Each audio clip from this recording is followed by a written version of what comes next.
Hi guys, my name is Anonymous Cheese and I'm the founder of Opalizard Studios, an indie game development company. This is my first devlog and today we'll be taking a look at the first game Opalizard took on, Rainbow Heartbeats. A visual novel dating simulator, Rainbow Heartbeats combines visual novels with open-ended style gameplay with no linear path. The player gets to choose who to romance or befriend based on their own orientation and gender preferences. Going into this, I had almost no previous experience making games.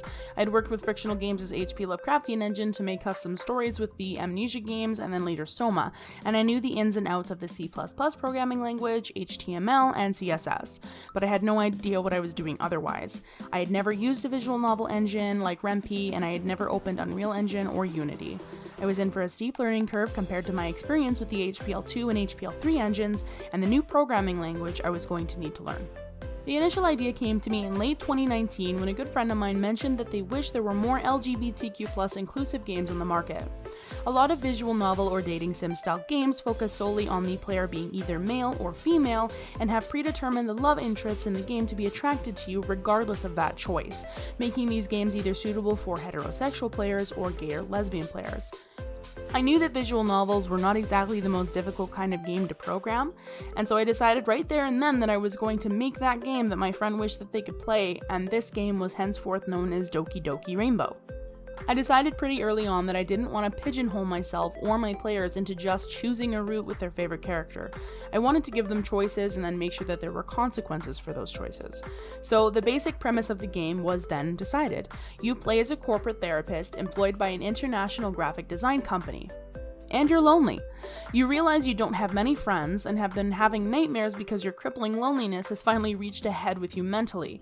So you move to a neighborhood called Arblevale for a fresh start in a city called Eagle Ridge to make some friends and possibly meet some people. Pretty simple. I started with Unity and the add-on called Fungus, which brings a whole new level of smoothness to this experience and my learning curve. I watched a few of Bracky's tutorials to get started and got to work. Firstly, of course, I wanted to work on the main menu. I wanted the player to be able to customize a character, and then going through the game, their character would be referenced anytime they said something. The design and concept portion of this was fantastic, however actually implementing it was the problem. If you follow my Trello board, my Twitter, or the devlogs I post on Rainbow Heartbeats' itch.io page, you know that I basically scrapped this idea for now because I couldn't for the life of me figure out how the heck to feasibly do this, and there were almost no tutorials to achieve this effect, and the ones that did exist aren't exactly what I'm looking for. From there, I started designing the first 11 location backgrounds: your house, your work, the bar, bakery, flower shop, hospital, lake, library, mailbox, mall, and restaurant, as well as any story-relevant variations or seasonal variations. And then the first 6 characters I wanted to implement in the game: Alex, Izumi, me, Onakuna, Rainesh, and a secret character that I'm not going to tell you the name of. Once their designs and expressions were done, it was time to implement. During this part of development, I actually overworked myself to the point of physically injuring myself.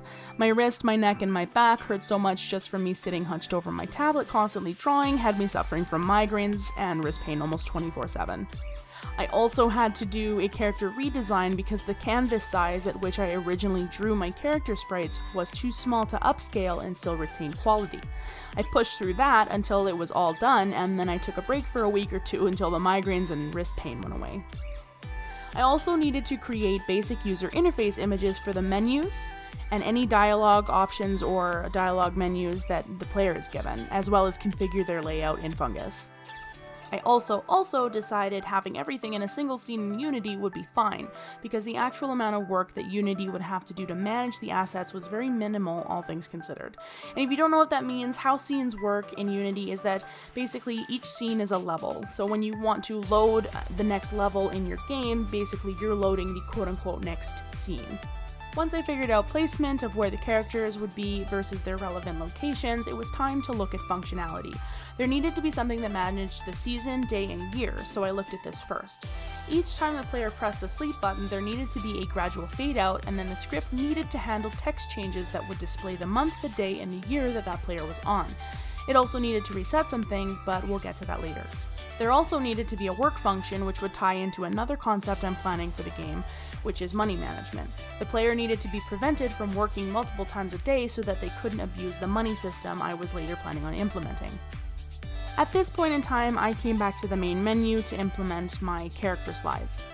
Basically, I had made these images for the characters that I had currently developed that I call character slides, and I wanted random ones to generate on each iteration of the game as a cute little design function. It took me a few days to figure out how to do that. Then it was back to in-game function coding. Each location needed to call a function to check for the time of the year. This would be based on what month my previously coded season, day, and year script handled. If it was month 1, then it was the month of Bloomuary and the season was spring. If it was month 2, then it was the month of Sunmay and the season of summer, so on and so forth. Based on that season, there are different location arts for most of the locations. It was at this point that Doki Doki Rainbow was regretfully renamed to Rainbow Heartbeats after I saw an influx of more and more people naming their own games similarly to mine. While I really love the name Doki Doki Rainbow, and I don't think I'll ever be happy with it being anything other than that, Rainbow Heartbeats is still a nice title, and I just don't want anyone to assume that my game had any kind of horror or literature club relation.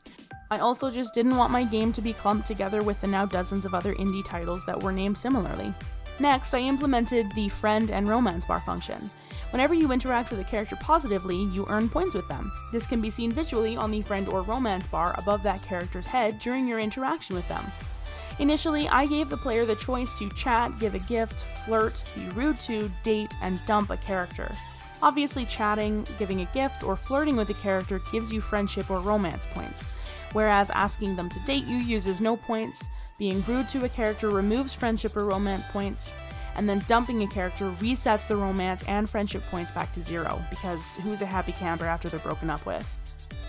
I decided, after finding it enormously difficult to actually type out what the player would say to the character when they're being rude to them, that while it gave the player more options to interact with the character, it didn't fit into the theme of the game and also served no purpose. Originally, the rude option was made for 2 reasons. The first being so that if you didn't want to be with the character romantically any longer, you could be rude enough to make them break up with you, and you'd get an achievement for having someone dump you instead of you doing the dumping. The second reason was just because I wanted to give the player all the options I could.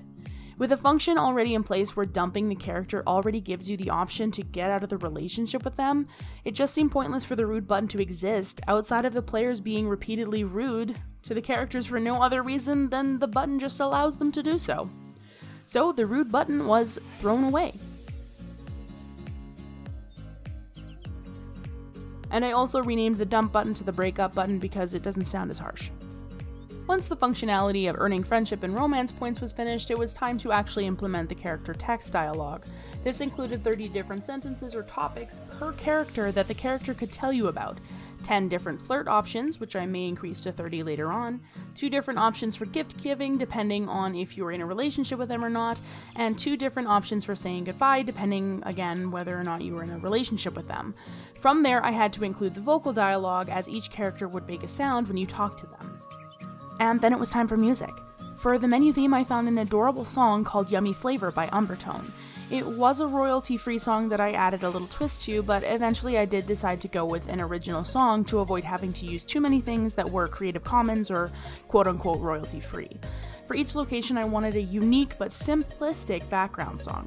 For this, I use FL Studio with a couple of plugins to achieve a realistic sound, and then I sit toiling away in a minor existential crisis until I can think of a good enough tune to turn into a song. The demo isn't complete yet. I originally wanted to release this devlog alongside the demo, but I'm still waiting for 2 voice actors to get back to me with their lines, and I'm also in need of casting one of my characters still after another voice actor ghosted me. By the next devlog, I hope to have completed a few more things, like animations, phone sounds, particle effects, and story routes, but only time will tell ultimately what the next few weeks brings. See you guys in the next devlog!